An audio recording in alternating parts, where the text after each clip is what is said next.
मैं सुनील जी के पास आता हूँ। दिनेश जी ने अपनी आशंकाएं व्यक्त की हैं। उनकी आशंकाएं सही भी हैं। हत्या करते हैं और जय श्री राम के नारे लगाते हैं, और जब उसका डैमेज दूर तक पहुंचता है छवि को, तो विश्व हिंदू परिषद एक स्टेटमेंट लेके आती है कि हमारा और बजरंग दल का इस हिंसा में कोई भी, क्या कहते हैं, कि सहयोग नहीं है, वो हमारे मेंबर्स नहीं है। और विश्व हिंदू परिषद कहते हैं कि हम अपने जो भी कार्य करते हैं वो संविधान के दायरे में करते हैं। जैसे कि बजरंग दल के जो काऊ लिंचर्स जो हैं सारे के सारे, वो संविधान के दायरे में ही सब काम करते आए हैं। तो अपने आप को सती सावित्री बनाने की प्रक्रिया शुरू हो गई है। लेकिन हिंदुओं को हिंसक बनाने का जो एक प्रयास है वो कामयाब होता हुआ नजर आ रहा है। और उनके हिंसक बनने पर, गोली मारने के बाद, जय श्री राम के नारे लगाने के बाद, अब लोग उनको सपोर्ट कर रहे हैं। 80% तक की जनता सपोर्ट कर रही है कि हम इस कार्रवाई का समर्थन करते हैं। हम स्वयं कहते हैं इस चैनल से कि जो अपराधी हैं उन्हें सजा मिलनी चाहिए, और उनको विशेष रूप से अगर उनके हीनस क्राइम में अतीक अहमद जैसे, तो फांसी पर चढ़ाना चाहिए। लेकिन फांसी पर चढ़ाने का अधिकार कानून का है, किसी 2 टके के व्यक्ति जो गली मोहल्ले से दूसरे गुंडे हैं उनका नहीं है। कि 3 व्यक्ति कहीं से निकल के आते हैं, अलग अलग डिस्ट्रिक्ट से इकट्ठे होते हैं, उसके पीछे षड्यंत्र है, और उनके पास 6 से 8 लाख के बीच की वैल्यू के कुछ स्पेशलाइज्ड इटालियन पिस्टल्स होते हैं, शायद जिससे सिद्धू मूसेवाले की भी हत्या की गई थी। इनके पास इतने पैसे टर्किश वेपन्स हैं सर। है सर, टर्किश वेपन्स हैं, टर्किश इटालियन कुछ ऐसे हैं, लेकिन काफी महंगे वेपन्स हैं वो। जी सर। तो ये एक अजीब सी बात है कि अब आप हिंसा करो और जय श्री राम का नारा लगाओ, और आपके सामने पुलिस वाले 20-30 खड़े हैं, वो गोली चला रहे हैं, लेकिन पुलिस वालों की बंदूक उनके ऊपर नहीं तनती है साहब, वो उसके ऊपर अटैक नहीं करते हैं। तो सवाल तो बहुत सारे हैं, और इसको जनता का अप्रूवल है। मुझे यहां से डर होता है कि जनता हिंसा का समर्थन कर रही है, अनैतिकता का समर्थन कर रही है, सुनील शुक्ला जी, और ये मेजोरिटी में है, ये चंद लोग नहीं है। डर इस बात का है। सुनील जी। धन्यवाद दिनेश जी। एक मशहूर शायर हुए हैं नवाज देवबंदी, बहुत नाम है उनका। उनकी 4 लाइनें मैं आपको सुनाना चाहता हूं, अपने श्रोताओं को भी सुनाना चाहता हूं। जलते घर को देखने वालों, फूस का छप्पर आपका भी है। जलते घर को देखने वालों, फूस का छप्पर आपका है। आपके पीछे तेज हवा है, आगे मुकद्दर आपका है जी। उसके कत्ल पे मैं भी चुप था, उसके कत्ल पे मैं भी चुप था, मेरा नंबर आज आया। मेरे कत्ल पे आप भी चुप हो, अगला नंबर आपका है। बिल्कुल सही कहा। ये इन 4 लाइनों में इस शायर ने पूरी बात कह दी। हिंसा पर अगर आपकी संवेदनहीनता मरती चली जाएगी तो आप कौन सा समाज बनाएंगे, इसकी आप कल्पना नहीं कर सकते। अगर आपका मन रोएगा नहीं, आपके मन में करुणा नहीं उपजेगी, आप उसको उसके प्रति उस हिंसा को जस्टिफाई करने के लिए तमाम तरह के अनर्गल तर्क ढूंढने लगेंगे, तो आपको पता नहीं कि आप क्या कर रहे हैं। अतीक अहमद के साथ, उसके भाई अशरफ के साथ इस धरती पर किसी की सहानुभूति नहीं हो सकती। वो दुर्दांत अपराधी थे, उनको कड़ी से कड़ी सजा मिलनी चाहिए। जब उनको अतीक अहमद को एक मामले में इलाहाबाद में प्रयागराज में ही एक ट्रायल कोर्ट ने उसको आजीवन कारावास की सजा सुनाई, तो कहीं कोई हलचल नहीं थी कि बड़ा खराब हो गया।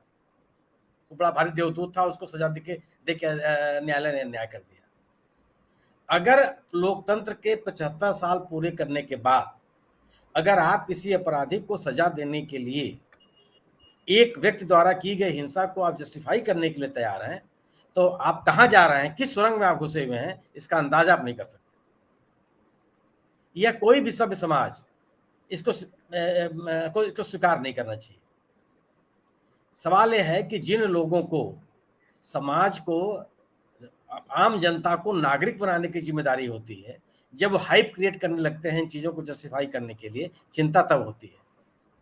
क्योंकि ये तो सच बात है कि आम आदमी को, सामान्य लोगों को नेतृत्व की आवश्यकता होती है। नेताओं की जो लीडर्स होते हैं, चाहे सामाजिक लीडर हो, राजनीतिक लीडर्स हो, रिलीजियस लीडर्स हो, वो समाज के अगुवा होते हैं, वह एक तरह का की चेतना जागृत करते हैं। लेकिन जब हुकूमत में शामिल लोग ये कहने लगे कि पाप और पुण्य का फैसला इसी जमीन पे होना है, जब इस तरह की घटनाओं को कोई सम्मानित जनप्रतिनिधि यह कहने लगे कि यह आसमानी फैसले हैं और इसको स्वीकार कर लेना चाहिए, ये बहुत बड़ी चीज नहीं है कि अब अगर जो कोई सर्वे कर रहा है और सर्वे में इसको जस्टिफाई कर दिया जाए। और अगर ये जस्टिफाइड है, जैसा आपने कहा कि बहुसंख्यक माने समाज के बहुतायत लोग इसके पक्ष में हैं, तो लोग बोल क्यों नहीं रहे, चोरी छुपे क्यों बोल रहे हैं? यानी कि आपके पास वो साहस नहीं है इस बात को एक्सेप्ट करने के लिए। अगर पुलिस की हिरासत में कोई व्यक्ति सुरक्षित नहीं है तो न्यायालय किस बात के लिए? न्यायालयों में किस तरह की क्यों इस तरह के ट्रायल किए जा रहे हैं? दिनेश जी, जिस समय इसने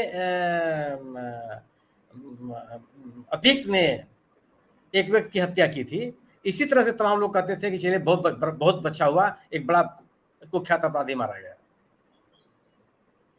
और यह नया नया लड़का उभर रहा था।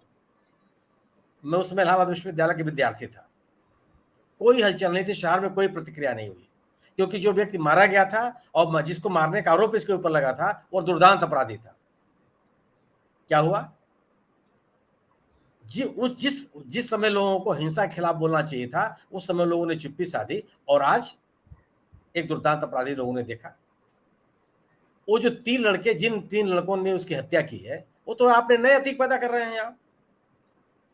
जिन लोगों का नाम आप ले रहे हैं कि फलाने भाटी सर, इनको 20 साल जेल में रखा जाएगा, उम्र फांसी की सजा नहीं दी जाएगी। और अभी ये 20-22 साल के हैं, 45 साल की उम्र में बाहर आएंगे 20 साल में, और ये दुर्दांत अपराधी बनेंगे। सर, अरे किसने कहा 20 साल बाद सजा पाएंगे? बिल्किस बानो में आजीवन कारावास हुई, सब बाहर टालना है और आप कह रहे हैं कि 20 साल से जेल में रहेंगे। मैं कानून की बात कर रहा हूं सर, मैक्सिमम कानून। जो गुजरात में जिन लोगों को छोड़ दिया गया, जो ब्राह्मण लोग थे, जो बहुत सदाचारी लोग थे, उनको तो अदालत ने फैसला दिया था ना, आजीवन कारावास हुई थी। जो बुलंदशहर में जिन लोगों के ऊपर आरोप लगे थे उस पुलिस इंस्पेक्टर को मारने की, वो जमानत पे बाहर घूम रहे हैं, उनको माला पहनाया आप लोगों ने। अगर आप हिंसा के पक्ष में खड़े हैं तो हिंसा में शामिल लोगों के प्रति आपके मन में रोष नहीं हो सकता। हिंसा के पक्ष में खड़ा होने वाला समाज कुछ भी हो सकता है, अपने आप को सुसभ्य सुसंस्कृत होने का दावा नहीं कर सकता हो।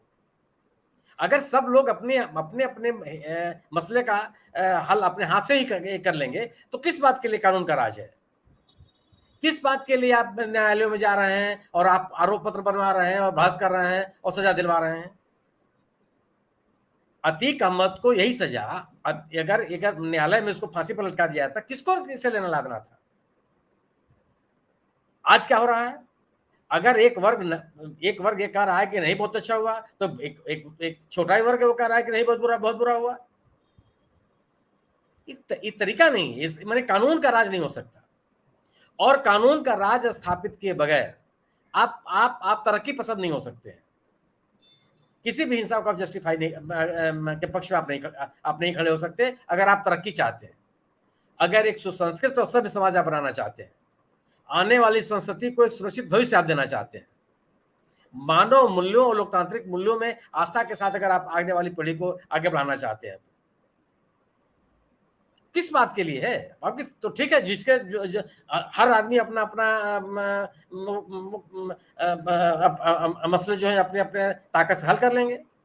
जो राजनीतिक लोग, जो सत्ता आज इस मसले पे चुप है, अगर पश्चिम बंगाल में जब पुलिस किसी को मार देती है तो क्यों हल्ला मचाते हैं भाई?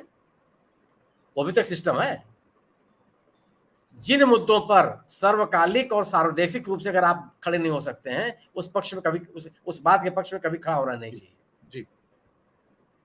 ये एक अच्छा समाज आप नहीं बना रहे। बाकी तो आपकी मर्जी है, आप ताकतवर लोग हैं, आप सत्ता में हैं, इंतजामिया हैं, आप जो सोच लें वो करते रहेंगे। लेकिन जो आप सोच रहे हैं और जो आप कर रहे हैं वो समाज के हित में नहीं है। हो सकता है कि आपको राजनीतिक लाभ मिल जाए, हो सकता है कि आपके समर्थन में ढेर सारे लोग खड़े हो जाए, लेकिन आपकी जिम्मेदारी है कि इस हिंसा के बदले जो लोग आपके पक्ष में खड़े हो रहे हैं, आप उनको भी चेतावनी दें कि हिंसा के साथ मत खड़े होइए। हिंसा के खिलाफ आपके मन में संवेदनाएं होनी चाहिए। हिंसा के खिलाफ खड़े होने की आपके मन में जज्बा होना चाहिए, ताकत होनी चाहिए।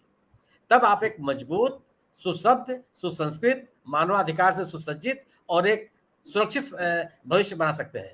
जी जी। अच्छी बात कही।